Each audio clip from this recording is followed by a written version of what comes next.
because it is so hot. We joke about it, but it's also a very serious issue.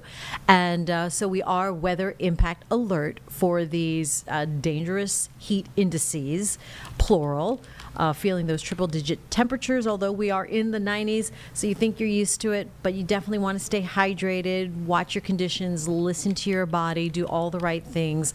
I've already talked to so many people, a handful of people over the weekend suffering from tough conditions. And it's just really gross out there. So got to do all the things. We're going to bring in Brittany Van Voorhees in a minute. Are you ready, Brittany?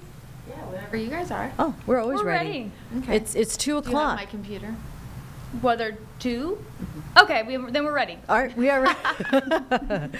we're nice and casual here anyway. Yeah. Brittany, what's going on? It's what's going on. It is what's going on. It's hot and humid, Jane. Yeah. I could only stand it for like maybe 5 minutes in the shade today. Yeah, the good news is it's not as hot as it was over the weekend. So Friday was here.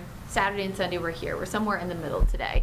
So the peak heat index on Friday was 102, just below heat advisory criteria. That Saturday and Sunday we are at 106. Today's highest so far has been right around 104. So we'll probably get a little bit hotter before the day is over. That, of course, is specifically for Charlotte Douglas Airport. We have other areas we know are always hotter and more humid. For example, I think over the weekend we had Lancaster multiple times hitting close to 107. Had Chirac at 106 for multiple hours as well. And those south to southeastern counties are some of those that are oftentimes much hotter than even here in Charlotte, just based on that wind direction coming in from the south and west. But remember, it's not just the feels like temperature, it's also what's happening at the airport, even just the air temperature itself, well above average. It's 95 right now in Charlotte, 95 in Chirac, 97 for Lancaster. A little bit of rain cooled air up toward Jefferson as the mountains have started to get on some of that rain. As expected, they have seen higher rain chances the last few days, which is why we've been watching those areas for flooding concerns. 101 is the current feels like at the airport, 102 for Rock Hill, 103 for both Lancaster and Chirac. So of course we'll continue to watch these numbers throughout the evening newscasts. We'll have updates on the top of the hour, plus of course 4, 5, 6 o'clock, and then our 6:30 live weather impact stream. I'll tell you by 6:30. And really by 6 o'clock, the risk of any above average dangerous heat is over at that point. We see our hottest time of the year between 1 and 5 p.m. Here's that rain I was talking about a second ago, bringing some rain cooled air to parts of Jefferson. So that of course is mainly in Ashe County. So you can see heavy rain just really move through this area near Clifton. Meat Camp is starting to get it now. These are shifting to the south and southeast. So if you are watching and you don't live in one of our counties, but maybe you live in Wilkes County, they're going to see a lot of that heavy rain moving toward them. The last few days, we've actually been relatively rain-free across the Charlotte Metro. If you have been watching WCNC Charlotte or WCNC Plus, we've been talking about the mountains as well as over toward the Greensboro, Raleigh-Durham area, seeing a lot of these storms just based on the current jet stream pattern, which again we'll talk much more about coming up tonight during our 6:30 weather impact stream. One little lone shower there just northeast of Big Lick there, that's in Stanley County, and other than that, we are dry and quiet. Biggest change that's coming starts tomorrow really, as we are going to see more storms and a little bit more cloud cover thanks to a cold front approaching the area. That is not going to necessarily cool us off substantially, but highs will not be in the upper 90s. I think we're targeting right near 90 degrees. So I know that's a small minor distinction, but it's a distinction nonetheless. Wednesday, Thursday, still in the 90s, but those are going to be our driest days. Again, dry, cool, all those words are relative this time of year, but we're talking low 60s for dew points instead of low 70s. So it'll be a small, tiny bit of relief, but something we'll be looking forward to. After Wednesday, Thursday, and Friday, heat really starts to ramp up by the weekend, and I'll show you the 7-day forecast in just a second.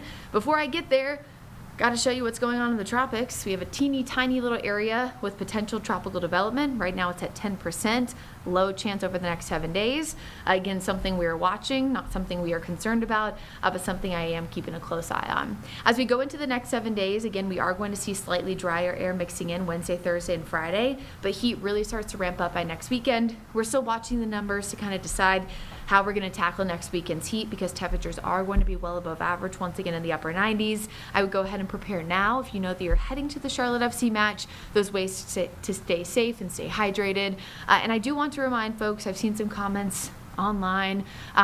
Us encouraging you to be weather aware, weather alert due to the heat has nothing to do with, us here at WCNC Charlotte, our meteorologists, our anchors, thinking that people don't know ways to stay safe.